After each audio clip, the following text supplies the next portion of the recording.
Okay, for this video, this will be WrestleMania from worst to best. Gonna try to rank all 40 of them. Gonna try to do, kind of kill two birds with one stone here. I wanted to touch on this. This came out of nowhere. If you go to Peacock, there's actually a WrestleMania IX documentary. It's a combination of two different things. It feels at times like it's a behind the scenes like featurette.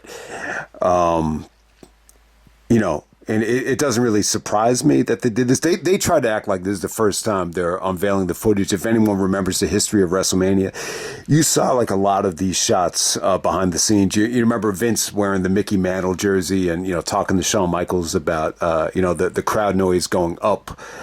So a lot of this footage has been released before, but they kind of dug into it and basically they did the Last Dance thing where they showed a lot of the, this rare footage, on the iPads to Undertaker and Bret Hart and even Hogan, and they got the reaction shots. So, yeah, I'll try to keep this quick. So WrestleMania IX is going to be my my worst, pick. A lot of it had to do with the ending, and it's really really interesting, man, to see Bret's side of the story and you see Hogan's side of the story. So I would definitely say it's worth checking out. You get a lot of sound bites. You got to hear from Lex. Lex Luger. You got to hear from Shawn Michaels, Undertaker, Bret Hart, Hulk Hogan. They even got Jim Ross. They even found the shot of Nick Khan as the usher right behind Howard Finkel as the show goes off the air. So they kind of ended the documentary just talking about, Nick Khan's journey. I thought that was really interesting. All right, so there's a lot to talk about here. You get to see Undertaker like looking nauseated and pissed at the cameras, like behind the scenes. You're like, what's that guy doing there? Because he really, was very, adamant that he didn't want to expose, the character. And he was, you just get to see him, very frustrated during rehearsals. He did not think the vulture thing was a good idea. But ultimately, by the time you get to the entrance, it was actually better than expected. He kind of, they actually go in depth with every single match here. It's like a match by match documentary once you get to the actual show. I do want to say this. So they talked about how this was in the making with, the Sugar Ray Leonard fight. There was a Sugar Ray Leonard fight going back to like the late 80s where Vince and the WWE actually helped promote it. And so that's where the relationship kind of started. So when they announced that this was going to be in Caesar's Palace in 93, the initial start seemed like it was kind of slow. Like I think it was like 2,000 tickets were sold at first. But the executives were like, when we run an event, we need to sell it out. So as when you get to the Rumble, they started doing extra things. Like they had, a lot of the, the Roman, the Caesar's Palace, kind of costumes appear at the Rumble. And then, there was question marks about Hogan. A lot of the executives, they wanted Hogan to be a part of the show. So then you got Hogan, making an appearance. But at first, Vince was just adamant that he didn't really want Hogan to, be heavily involved. But the closer and closer they got to the show, the impression I got was that Hogan kind of, politicked his way into, the title victory. He thought that they needed to do something different. He really wasn't happy with the tag situation.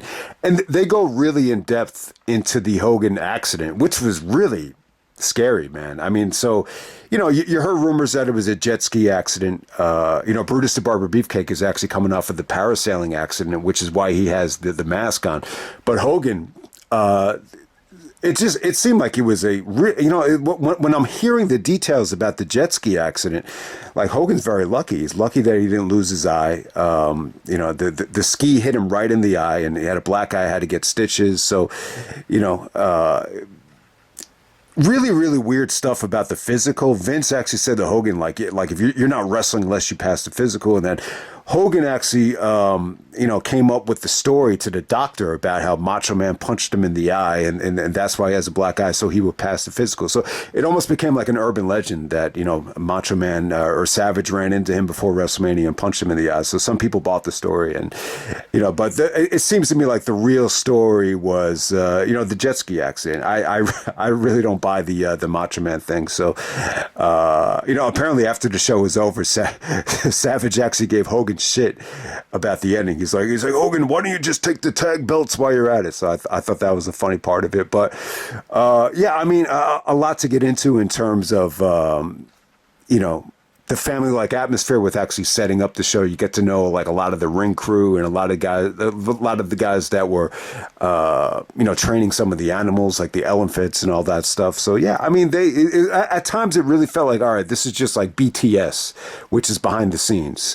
But I think the interesting thing about it is, you get to see perspectives from everybody. WrestleMania IX was definitely a loaded show in terms of talent. Like you get to hear from all these legends, which was good. So I have it last. I definitely have it last. And a lot of it just had to do with the ending. I think the show got off to a good start, but I think WrestleMania IX is one of those shows where it just feels like the matches got worse as it went on, with Shawn Michaels and Tatanka. Shawn really didn't say much about it. I know personally in his book, he felt like Tatanka was very thick and hard to move. But, what you could take away from this WrestleMania was that Shawn thought it was a little bit before its time, a little bit cutting edge, and it really kind of helped escalate the brand. Going backstage after some of the matches, he thought that was groundbreaking. And he really... He expressed that after the match was over with Tatanka, like this was the first time where he felt like a burning desire to be in the main event, to win the title and go last. Like this was the one that awoken the beast. So that was really interesting. They talked to the Steiners. And they talked to the head shrink. They talked to Rikishi about the head shrinkers match, which was pretty cool. Scott Steiner is not a big Hogan fan, so I didn't see the video, but apparently he uploaded an interview where he expressed his negative feelings towards Hogan, and you get to see him here, a little bit baffled, a little bit disgusted by the ending as well. They go in depth with the Doink match. I think it's Sam Roberts. He really did a good job of, explaining the Doink the Clown story with the two Doinks and, everything leading up to it. So that was cool. The Mr. Perfect match with Lex Luger. Lex gave some good sound bites. He actually talked about the inner workings of the narcissist costumes. So they had him actually looking at the different designs, which was cool. And then he went into depth about the wind and, the showgirls out there. So it was cool. Lex, I know a lot of guys thought he was kind of an asshole and somewhat of a narcissist at first, but, when you see anything involving Lex now, he seems like the nicest guy. So that was pretty cool. But he did say that Perfect. They show clips of Perfect. Screwing up the lines. The Lexicist, the narcissist. They show that, and then they show all these clips of Perfect actually bragging about rolling the dice and gambling the night before. So Perfect must have been like fucked up. He even said that Perfect. Was panicking during the match. He kept on asking Lex, what are we doing? What are we doing? And even though they had agreed that Kurt Hennig Perfect was going to call the match. So that's why it ended up being a mess. I think people who had watched that match noticed it was kind of a mess, but Lex said that Perfect is so good that it actually was acceptable. But yeah, I just think, that should have been probably the match of the night. Like when you look at how, talented those guys are, especially when you look at how well Lex worked with Flair, like back in WCW, that could have been like, on the same level if they both brought their A game. So, the tag match with Hogan, they talked about, DiBiase and, IRS. They actually had sound bites from both of them, fresh sound bites from both of them, which was really cool. And they even agreed, about how careful they had to work, not to injure Brutus with the, the facial reconstruction, and then Hogan with the black eye. So they had to kind of work around the injuries. Hogan just came off like he wasn't, into the match. He said he wasn't really a tag team wrestler. So then they talk about, throwing money into the crowd about how it was real money. That match did not age well. I thought that was one of the matches that definitely brought the show down. I think it ended in a DQ. Trying to think what, all right. So the Undertaker match against Giant Gonzalez, Taker, so they show these clips of Taker looking at himself backstage, disgusted by the camera. I thought that was really funny. That they go in depth about the Vulture stuff, and that he just kind of shits on Giant Gonzalez here. Bruce Pritchard even said that Taker still gives him shit. There's days that he doesn't even talk to him because of it was his idea to put Giant Gonzalez in this environment. Taker said that the only good thing about the match is like the stare down. It was like really one of the only times that Taker's actually looking up at somebody. Taker just shits on Giant Gonzalez's costume too, about the fur and the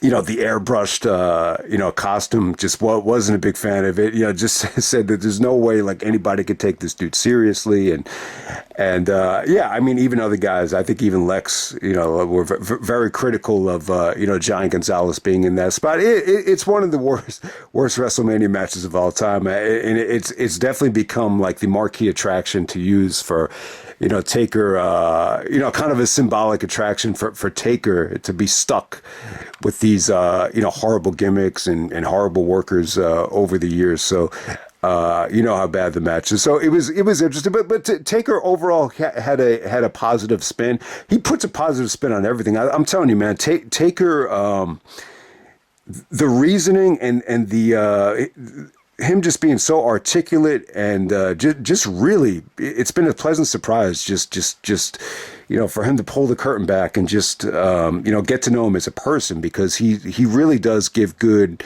sound bites. He kind of weighs on both sides of it, and just overall, you come away from this thing just saying to yourself, wow, like this was a hell of a risk. And not everything was a home run, but this was really the start of growing the brand and branching out and doing different things. So, and one of the reasons why they're doing the documentary was because WrestleMania is in Vegas this year, so it makes sense from that aspect. So the main event with Brett and Yoko, some of the Vegas executives, were pretty impressed with the main event. They seemed like they were happy with it, and they even went into depth about some of the betting that was going on with WrestleMania. They actually had to put, as a disclaimer, like for entertainment purposes only. But apparently, some of the betting for the WrestleMania matches did very well. And they even interviewed some of the fans that were there, while they're older now. This one guy went to like every single WrestleMania. They interview him as well. So, but with the main event between Brett and Yoko, Yoko, they show a lot of behind the scenes stuff with Yoko just looking disgusted at the cameraman behind the scenes. But by the end of it, he starts asking about sushi. So I think everything was cool with him. But Brett, what's interesting here is that they show Brett, looking at the iPad with the finish with Hogan. He basically said that, he never felt so betrayed by Vince McMahon in his whole life. That's kind of crazy. I guess that covers the screw job as well. I even said, I think this is a little bit more insulting than the screw job. Because at least something good came out of the screw job. It set the tone for the Attitude Era. This just kind of set the company back. Sean even said that, he was in agreement with Brett here. He was excited that the company was moving away from Hogan, and Hogan coming back kind of put a dark cloud on everybody. But, to be honest, though, what was really interesting here was, Brett is looking at the iPad, and they show the WrestleMania press conference. And Brett even said that, when he watches it back now, he could just remember feeling a little bit stiff, feeling a little bit overwhelmed by the moment, feeling a lot of pressure to fill Hogan's shoes. And, he even said that, he had to wake up every morning and pinch himself because he just, there were times where he just didn't believe he was champion. So for the first reign, I kind of knew that, Brett really didn't feel like that confident until I think he won at WrestleMania 10, where he felt like, yeah, like I'm the champion. And Vince would even use to Jericho, like when Bret Hart was champion, he believed it. I want you to believe that you're champion. So obviously over time, Bret definitely had to, develop and earn the confidence. But at this time, I think so. I think so. So I think some of the Hogan decision was made, to bring him back initially was because a lot of the executives were pushing for it. They were like, WrestleMania without Hulk Hogan, we can't have that. So yeah, but I think that the title victory, to me, it seems like Hogan was the one really pushing for it. So when you see Hogan's reaction about, he kind of, he admitted that he got a lot of shit about it. Savage even went up to him and bashed him about it. But he was like, he had the approach of, this is not the new generation. Trust me when I tell you, nothing has changed. So Hogan kind of knew, like, they were going to kind of bow down to him before the weekend was over, and that's exactly what happened. And Hogan kind of thinks it's a great moment. He thinks he was reminiscing about the Mr. Fuji thing, and he thought that the crowd reaction loved it, and it's hard to argue against it. So they actually have clips of them interviewing fans and like asking them what was the best moment of the night. There was like 3 or 4 fans in a row that they have of just saying, "Oh, the best moment was Hogan winning the title. Best moment was Hogan winning the title." So it just shows you how polarizing, different fans are. There's the fans that, are going to love everything that the WWE does, and then you're going to get other fans that are going to, dissect and criticize and scrutinize, things that happen like this. So it's kind of weird. Brett didn't go into details about the tug of war thing with Hogan. Hogan just said that the agreement was to drop it back to Yokozuna. They didn't go into depth about the European tour and the reason. But so when I watched this back, I don't think the European tour had a lot of motivation to do with it. I just think, Hogan, when Hogan's foot was in the door, I think he just kind of, politicked his way to winning the title. So it's kind of funny. That whole thing about Vince, not wanting him to wrestle because of the physical, like Vince made him pass the physical. So, Brett said he was betrayed by Vince, but the whole physical thing with, Vince not, potentially not letting him wrestle, it's a little bit head scratching. It's a little bit weird, but hey, man, my overall thoughts are, I think that the WrestleMania as a whole, I think the presentation was cool. I definitely thought it was different. The outdoor environments. I think at first it's definitely cool, but I think what made WrestleMania 31 dope was you had like all this sunlight, and then for the main event it goes dark. I thought that was really cool, but I think a whole event outdoors in the sun, I definitely think it gets a little bit monotonous.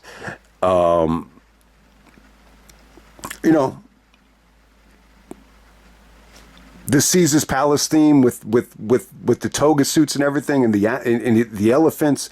I thought all that stuff was cool. The showgirl stuff with Lex. I thought that was awesome.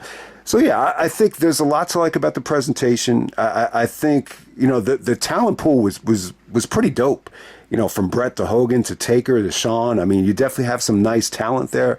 It's not like looking at the show on paper. It does not look like it should have been the worst WrestleMania of all time. But I still think there was a lot of matches that underperformed, and I just to me like the main event definitely. I think it was the wrong call. It's funny. There's a soundbite of Taker saying, well, if you're gonna try this, fine. But if it flops, then then you're going to take a lot of heat. I thought he was talking about Hogan, but he was actually talking about. I think he was talking about the elephant and the initial, stuff with Jim Ross and all the craziness that was going on with using the animals. I could have sworn he was going to, so Taker's. He looked at it from both sides like he usually does. He said that ultimately he was kind of negative on it, but ultimately I'll just end it with this. Taker basically said, he could understand Hogan's drawing ability, like he definitely can, especially when you see like the slow, ticket sales at first. I think he understood that part of it, but he kind of felt like the way Shawn Michaels did, were, ultimately you gotta create new stars, you gotta grow the product. And so he was, I don't think Taker was ever the biggest Hogan fan, but he kind of saw two different sides of it, so that was interesting to see. But I mean, I think the last thing I'll say about this WrestleMania was it definitely seemed like the product was cold. A lot of people had stopped watching. I think going into 92 to, late 92 going into 93, I think it was a rough time. So it doesn't surprise me that the ticket sales got slow. But it seemed like a lot of things really came together quickly, like in the weeks leading up to it, where it just, all of a sudden it did pretty well. I think got a better buy rate than WrestleMania 8. They did over $1 million gate. at the time, which was a success. But yeah, and I think even though it was a bad weekend for Brett said that he had a lot of good memories of hanging out with Sean and hanging out with the guys, and yeah, I mean WrestleMania 9, I think it's probably the pinnacle of like Brett and Sean like being on the same page, and a lot of guys kind of considered it like a family like atmosphere, and even looking at Vince, Vince looked like he was, in good spirits, just, giving good direction and being funny. And, Shane McMahon is back there. I mean, Linda's back there as well. It felt like a really, really fun time and groundbreaking in terms of some of the innovation with the presentation and even going backstage, the backstage fight between, Perfect Sean. Like that was really one of the only times that they had done that. So that was pretty cool. So there's a lot to like about it, but I still have it last, man. That main event is, always going to put a dark cloud, over WrestleMania. But it does seem like Hogan just refuses to just admit that it was a mistake. Okay, here's the actual list.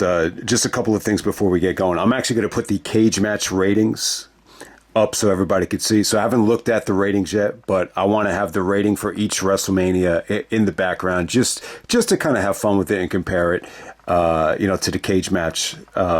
Rankings. I haven't looked at the cage match rankings yet, but after the list is over, I'll definitely do it when I'm editing it. Just a couple of things before we get going. I just want to make clear, I didn't look at like match ratings and star ratings and evaluate it on that. This is just my gut feeling. Almost like a David Lynch approach where he directs what he feels. So this is just strictly on feeling. So that's the approach I took with it. And I want to make clear, I would say this before we get going. I think the WrestleManias from like WrestleMania 32 to maybe 35, that's probably the area that I feel most disconnected with. I would say I probably need to watch those WrestleManias again. For this to be super accurate, I'm not going to watch those again just for this video. But, it's not like it's that long ago. I could definitely remember them. I listened to all the reviews back, for those shows just to kind of, refresh my memory. But I will say this, I want to make clear, I know like there's a severe disconnection with WrestleMania if you didn't like grow up through that era. I didn't really grow up through like the first, 6 or 7, but when I started renting videos from the video store, they had a lot of the older WrestleManias.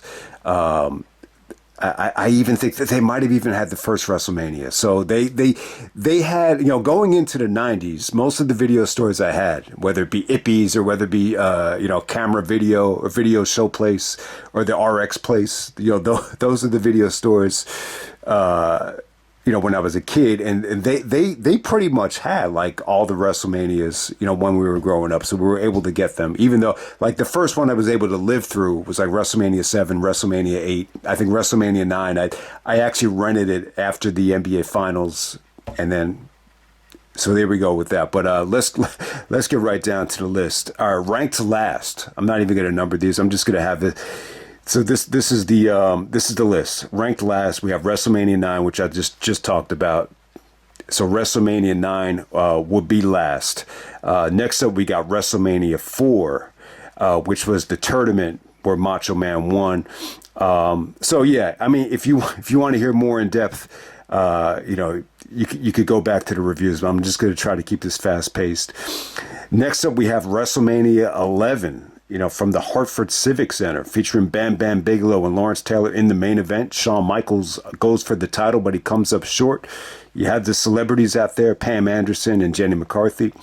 WrestleMania 2, we have WrestleMania in the 3 major markets in the United States, New York City, Chicago, and ultimately LA, where Hulk Hogan main evented against King Kong Bundy in the steel cage. And next up, we have WrestleMania 27. We have The Rock as a guest host, Miz in the main event. WrestleMania 34 will be next. WrestleMania 34 featured a rematch between Roman and Brock in the main event, which ended with Brock Lesnar throwing the title at Vince McMahon as he goes backstage. Next up, we have WrestleMania 32, which features Triple H defending the belt against Roman Reigns. You had a big bump from Shane McMahon. A loaded show. That's WrestleMania 32. Next up, we have WrestleMania 33. I believe it was billed as the Ultimate Thrill Ride. We have Roman Reigns taking on The Undertaker in the main event. Next up, we have WrestleMania 8, the end of the Hulkamania era, where Hogan takes on Sid in the main event, not for the title. Savage actually takes on Flair in the middle of the show for the WWF title. Next up, we have WrestleMania 38. WrestleMania 38 featured a unification match between Brock Lesnar and Roman Reigns in a two-night event. The first time we ever had a two-night event in front of a maximum capacity audience. Next up, we have WrestleMania 13, which this weekend being inducted into the Hall of Fame is the match. The first time we've ever had a match inducted into the Hall of Fame between Bret Hart and Stone Cold Steve Austin, the submission match where the Attitude Era was born. Next up, we have WrestleMania 37, which was the first WrestleMania back from the pandemic. But still, the vaccines had just come out, so we had a limited capacity featuring a two-night event, Bianca and Sasha Banks in night one. Night two featured a triple threat match with Roman Reigns retaining. Next up, we have WrestleMania 1. Obviously, the most important WrestleMania of all time in some ways, in a lot of ways, in many ways. Next up, we have WrestleMania 35, the longest WrestleMania from start to finish for a one-night show. Featured Kurt Angle's retirement match against Baron Corbin. You have the women main eventing to go last, if anyone remembers that show. Next up, we have WrestleMania 29 in New Jersey. You had a triple main event, Punk Taker, Brock, Triple H, and then the main event, Rock, John Cena for the title this time. Next up, we have WrestleMania 15 from Philadelphia. Just talking to someone that was there live, saying the most memorable thing of the show was the Bart Scott Butterbean match. He said the crowd went crazy for that match. Rock and Austin actually watched that match backstage while they were preparing for their match. Rock Austin won WrestleMania 15 in Philadelphia. Next up, we have WrestleMania 25. We have Triple H and Randy Orton in the main event. But what stole the show is Shawn Michaels' Undertaker, arguably the greatest WrestleMania match of all time. Next up, we have WrestleMania 2000, which is technically the 16th WrestleMania, featuring a fatal four-way with a McMahon in every corner. Next up, we have WrestleMania 36, which is the pandemic WrestleMania. Now, I think out of all the WrestleManias here, you'll say to yourself, why the hell do I have this so high? I think during the pandemic, the whole year kind of rekindled my passion for pro wrestling. And there is a lot of stuff, you know, it really is one of those shows where, you know, it's like the closest thing we got to WrestleMania feeling like the Indies ever. So it definitely has a unique feel. I'm not saying that the show is for everybody. I could totally understand it if you thought it was a depressing WrestleMania, but still, it had some grittiness about it that I like, which is why I have it here. Next up, we have WrestleMania 28, which could have easily been in the top 5, maybe in the top 10. I have it at number 20. So, you know, I base this on feeling.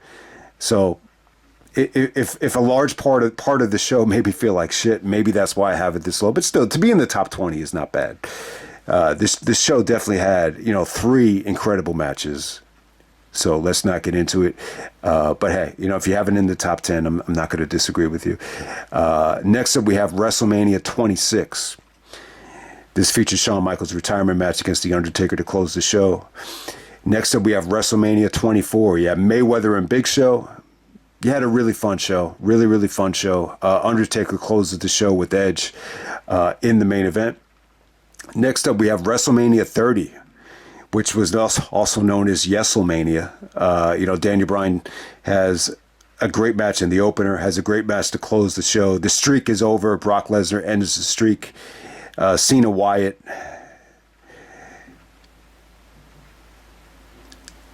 So WrestleMania 30.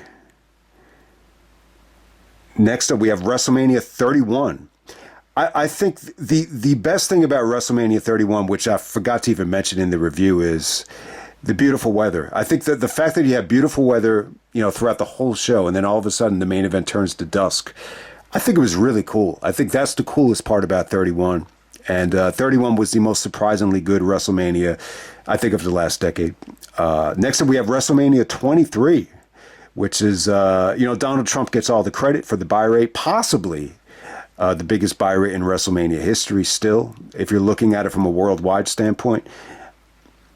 But yeah, you had two killer title matches. A really, I think the best way to put it, one of the last great WrestleManias within the traditional sense. Next up, we have WrestleMania 5, which had an incredible main event, an incredible build, an incredible main event between Hulk Hogan and Macho Man. It's more of a kids' WrestleMania, but still, I think it's important, and I think the main event did deliver, and I think it has it's a show loaded with WrestleMania moments, no matter how you feel about it, and it's definitely a step up from WrestleMania 4. Next up, we have WrestleMania 7, which features Macho Man reuniting with the lovely Elizabeth. I think that's the highlight of the show. I think Hogan and Slaughter, during a turbulent time, they had to put this out of the Coliseum into the LA Sports Arena. But still, I think Hogan and Slaughter delivered, for what it's worth. Very historic WrestleMania too. Even the stuff that was like weird was memorable. So WrestleMania 7, I got that there. Next up, we have WrestleMania 14.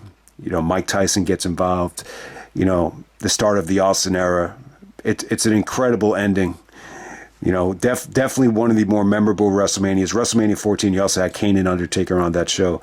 I would say that WrestleMania 14, out of any WrestleMania, it represents the Attitude Era better than maybe any other WrestleMania. Next up, we have WrestleMania 40. We had Cody ending the historic reign to Roman Reigns in the main event of night 2. I think Rock's participation, leading up to the show, definitely made WrestleMania more. It created more buzz for a WrestleMania than it had in quite some time. Yeah, you had members of the media talking about the show that hadn't talked about WrestleMania in years, so it definitely gets points for that. Next up, we have WrestleMania 6, which featured Hulk Hogan and the Ultimate Warrior, with the passing of the torch to Warrior, with Hogan throwing a fit. So there we go, WrestleMania 6. Next up, we have WrestleMania 3. I think you could still argue that this is the most important WrestleMania, because I think if this WrestleMania flops, that might be the, maybe the company doesn't become what it becomes. So, and 93,000 at that time, it's an incredible spectacle. Obviously, you're going to remember it for two matches. The greatest Intercontinental Championship match of all time, arguably, and then the biggest, attraction in terms of the main event ever. So I got WrestleMania 3 in this spot. Next up, we have WrestleMania 12, which is a WrestleMania that not many people enjoy for the first half, but it features an Iron Man match. It features the return of the Ultimate Warrior. You had Diesel and Undertaker. I think the first half of the show was very fun and very well paced, leading up to the main event, which lasted a whole hour. I'm higher on WrestleMania 12 than most people, so I think this is another spot where people would definitely disagree with, but I love the Iron Man match, so I got to have it up here somewhere. So WrestleMania 12, I got it right there. Next up, we got WrestleMania 22. I think the easiest thing to say about 22 is this did not feel like a 2006 show. This definitely felt like the best of the Ruthless Aggression era. Kurt Angle's last WrestleMania for a while. The most hostile John Cena environment on a regular WWE pay-per-view. It's an incredible show, loaded show, very well-rounded. Shawn Michaels' performance is incredible. Trish gets booed. The most interesting WrestleMania crowd. And one of the last times you got, WrestleMania in a regular arena, and it just created for a, incredible atmosphere. So I got WrestleMania 22 right there. WrestleMania 21. the best start to WrestleMania ever. This was on pace to, being maybe the best WrestleMania ever had we just gotten a better, double main event, a better 2 title matches to close the show.